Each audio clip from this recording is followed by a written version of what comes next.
I think we've belabored the kicking situation quite a bit here. Let's see. So we're going to move on to our next segment. I guess I'll be going solo for right now. Ab will be right back, I'm sure. But the next segment, it's our longest running, is Like It, Love It, or Hated It.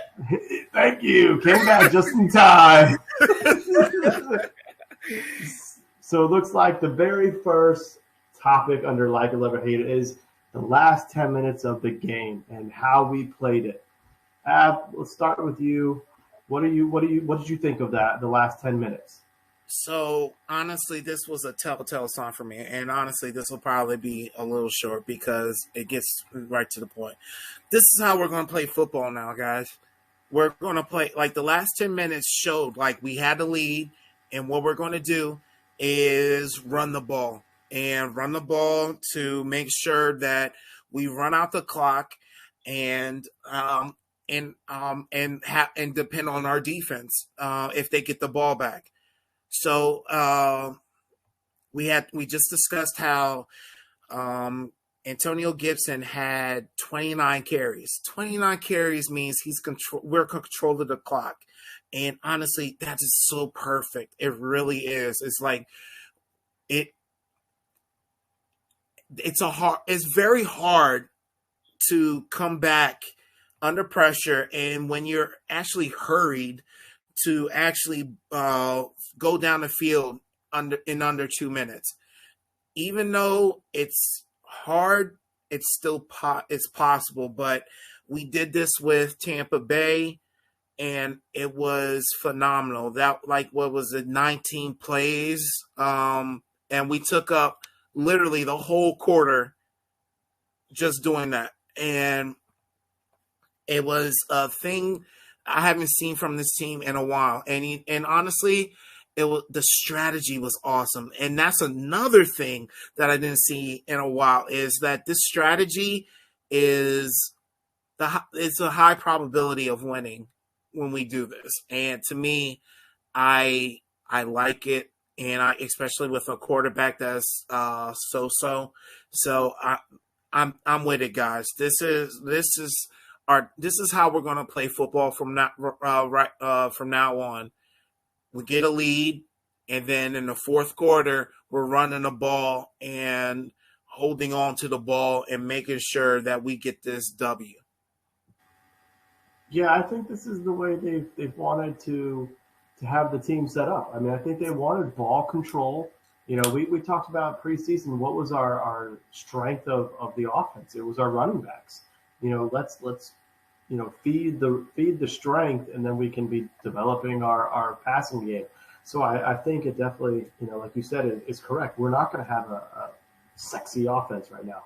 You know, we're not going to be that 4 plays down the field and we've got a touchdown and we're ready to go. Kick off again. We're going to be methodical.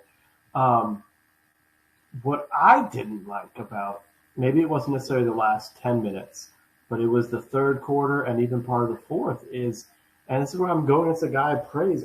I got really frustrated watching our play calling when we had 3 straight drives that we got stopped on third down, third and short on handoffs, and we couldn't get the first down. I think back to Doc Walker. He used to always make this phrase here during the games, and it's kind of crude what he says, but in a game like this, the last 10 minutes you have to lead, he would get on the broadcast and say, "This is where you step on their neck." And essentially what he's saying is put the game away here, Yeah. And we had opportunities to put the game away several times because while it was a 1-score, 1 touchdown, 8-point game, it felt like it was like 28-7.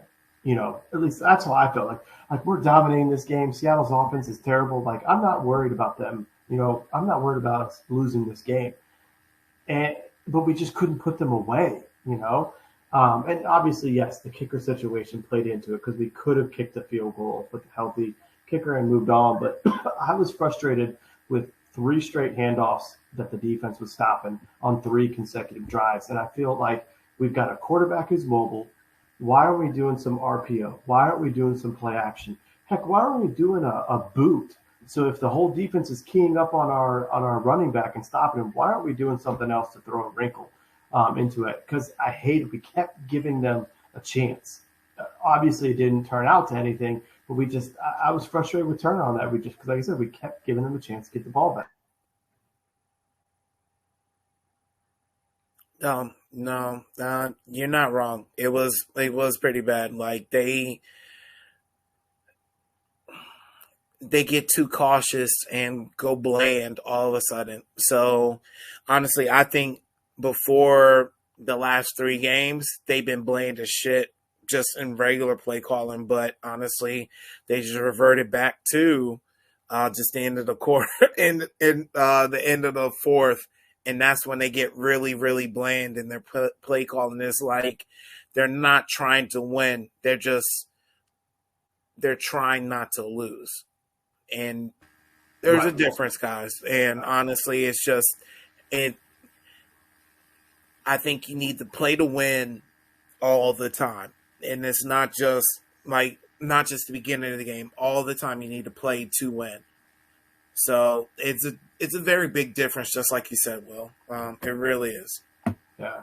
Here's a good point. Sean says right here, like he was talking about what you said. We literally took up 8 minutes of the clock, drove the length of the field, and came away with a touchdown review, which I thought he caught it. I thought he had his hands underneath it. Me too. And I was really surprised if they called it a touchdown on the field. How often do they reverse that? Refs don't seem to like to correct themselves these days. Well, they can't, and so they called touchdown on the field, but to me, I don't even think the video showed that he didn't catch it. You know what I'm saying? Right. And that is the rule, essentially. The rule is if the video has to be clear cut. The video shows that the opposite of what is called on the field, and it wasn't. It wasn't. I agree. Yeah, I mean, I literally was like, we celebrated. Sean had that Logan Thomas text. I mean, I was just like, all right, well, we got this. That's a good win. And then, when they say the call on the field is reversed, what? It really seemed like they were trying to have Seattle win. Honestly, they reversed that call. They reversed the call with the onside kick. It just seemed like. Listen here. Vegas moved Seattle +2 on Monday. So, yeah, you're darn right there. The refs didn't call that a touchdown. They gave Russell Wilson every opportunity to score and fix that game. And if if Fuller didn't get that interception, they probably would have called pass interference or something like that. And see? Feed the conspiracy. Let you breathe that in. I'm feeling the conspiracy, bro. I really am.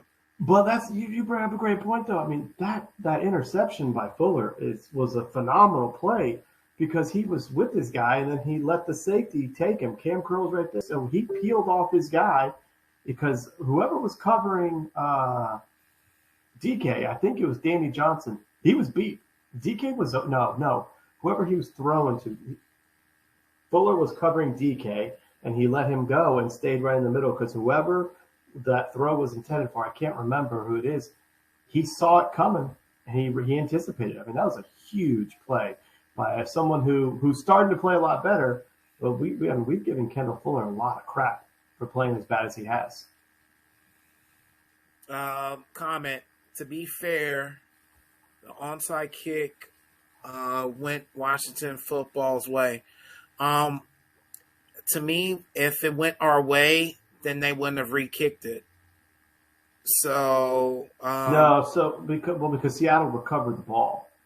So I didn't have the broadcast because I didn't know this. So apparently, the new rule was that as of last year, maybe, was you cannot have somebody in the hashes other than the kicker.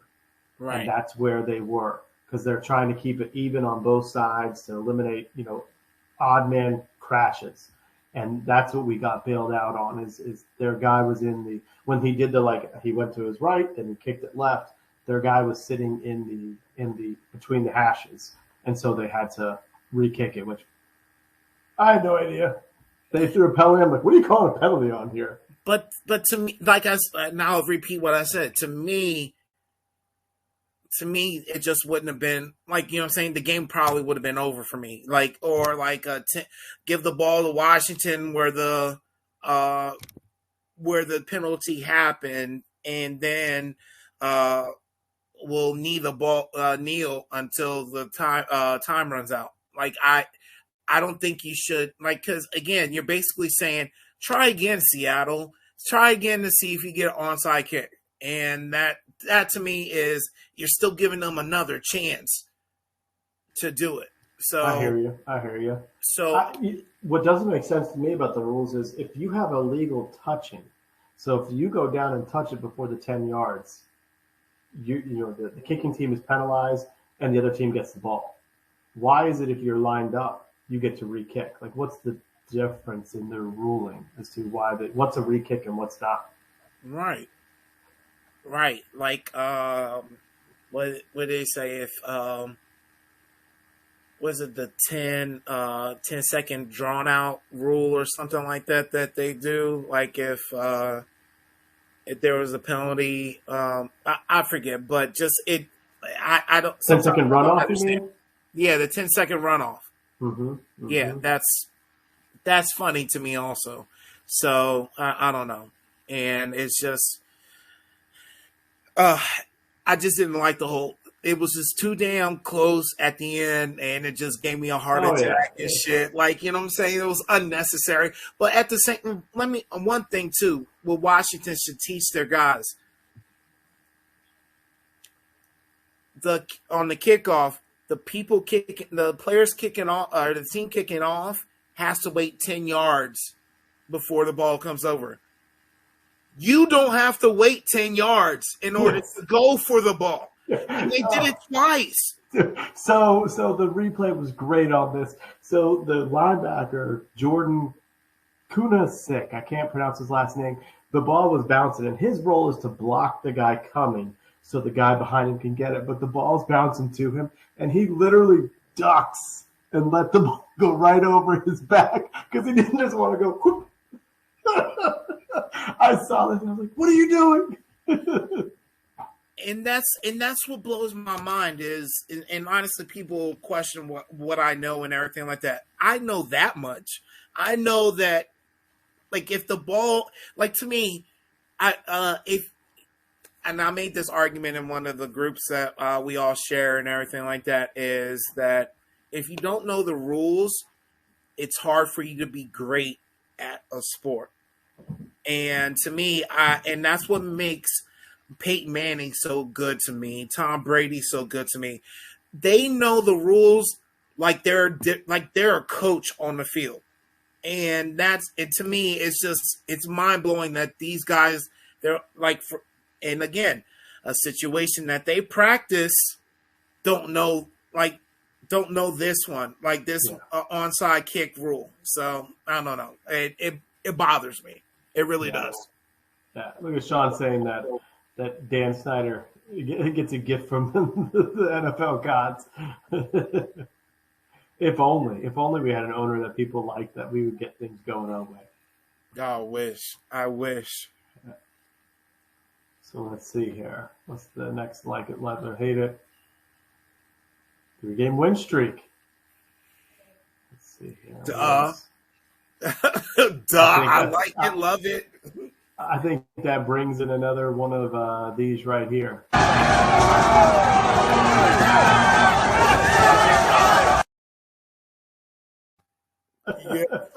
Yes, sir.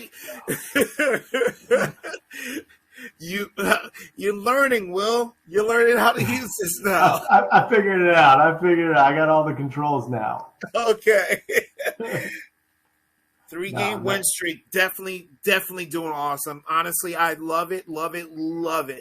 It puts us back into playoff contention. Right now, we hold the 7th place in the playoffs. We went from 12 to 7, guys. That's how big of a deal this win was. So, like, pay attention. Now we control our own destiny. If we win out, we win the division. I think, let me say that again for people in the back.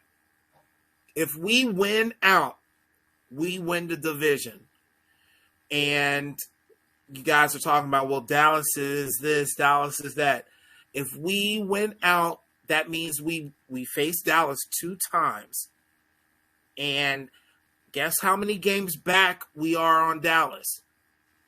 2. So if we went out and we beat Dallas twice, we'll have a better record. Even if we tie them, we'll have a better record than them, and we win the division. So guys, pay attention. And I'm not saying we need to win every single game, because we don't. We still hold our own destiny right now. That's the significance of this. We're in the 7th place right now. 7th place gets into the playoffs, and right here, right now, that means we just need to do somewhat decent the rest of the year, and we're making the playoffs. Well, and I'm looking here. So I was looking at the Dallas plays Thursday night. I think they've got, I think it's in New Orleans they've got some easy games. So I was like, oh, they're going to win. But I think if I saw correctly, so they've got all this COVID going on in Dallas, and I think they might have, is it Ben McAdoo is going to be their head coach on Thursday night? Mr. Gross mustache, slick back hair. He looks like a sex offender as an NFL head coach. I couldn't stand that guy in New York. It's disgusting. Wait, he's going to be their head coach? So apparently he's been a consultant for them. Right. Because Mike McCarthy's out. I guess there's other coaches. So he's going to come down and be their head coach. I didn't think it was going to be head coach. I thought they got the guy from the Falcons to be their head coach. Dan Quinn, that would make sense. But let me see here real quick. I thought I just read it before the show started. Yeah, I saw that they were going to bring him down to be a coach. Oh, okay. Not the coach, the head coach. Okay, you're right. Yeah, to assume a coaching role for Saints game. All right. So I might have gotten myself ahead of myself. But the Falcons guy is still pretty bad. Yeah. Dan Quinn as a head coach, not too good. Not too good. But staying on topic, I'm digressing a little bit. No, you're right. I mean, 3-game win streak. It's like we said. Can we put ourselves in a position to make a run? Sean said it the week he woke up on December 1st, all excited, and he said, "Why? Because it's December and we're playing meaningful football." You can't ask for much more than that. All right, let's see here. All right, so there was a story this is a rumor that came out here. So basically we said name drops. Commanders versus Red Wolves. Did you have a chance to see the rumors or see the things? Well, you brought up the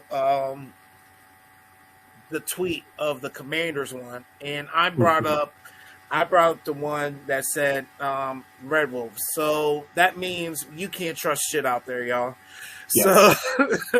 So to me, honestly, it's still up in the air. But literally, so the tweets that we're talking about is someone claiming to have a source inside of Nike or New Era, and basically they're saying that they are mass producing Commanders or Red Wolves gear for Washington, and that they're putting that out onto the pages, on the Washington football pages and everything like that.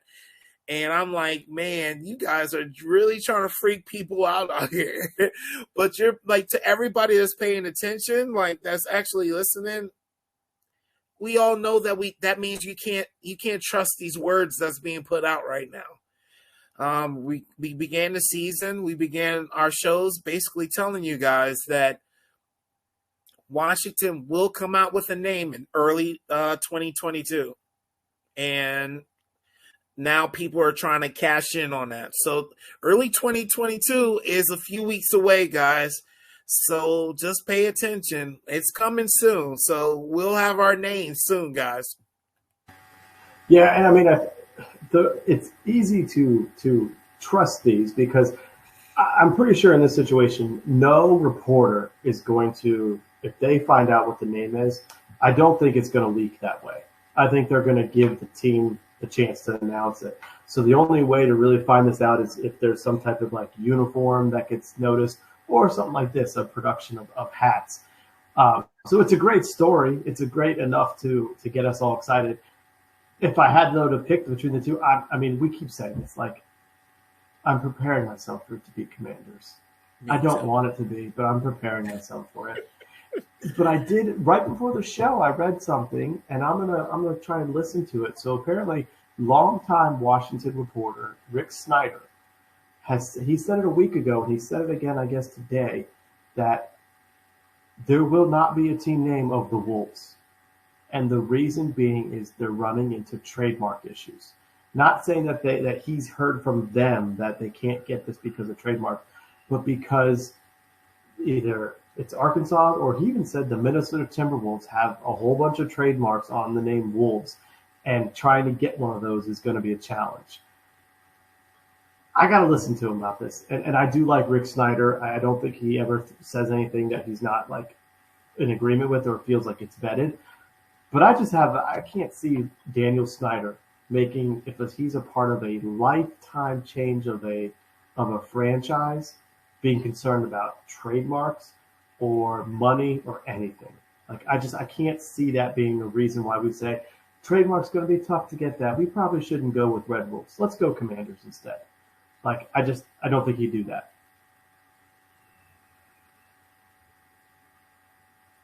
I hate that.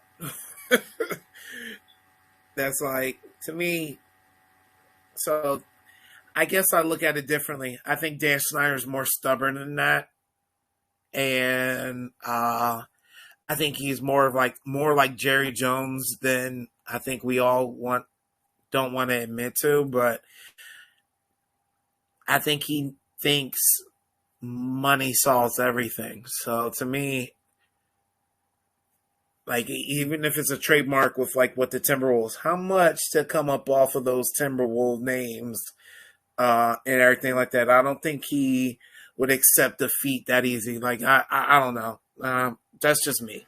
So that's just I'm praying that that's how he is. I'm praying that he's that conceited and everything like that to just be like, money will solve everything. How much can I give you to make this go away? It's been his MO as owner. That's what he's done. So I agree. It's like if there's one thing about Snyder, if there's two things at one point and now they stopped, was he's going to outspend everyone for his team, but they've kind of changed that in free agency. But is he really going to let his not get a name because of money, because of trademark? I'm with you. I find that hard to believe. Right. So I'm just hoping that he stays true to himself and acts the same way when it comes to this name, and not just be like, well, Commanders is affordable. No, I don't want to hear none of that shit. No. Just I agree. Yeah.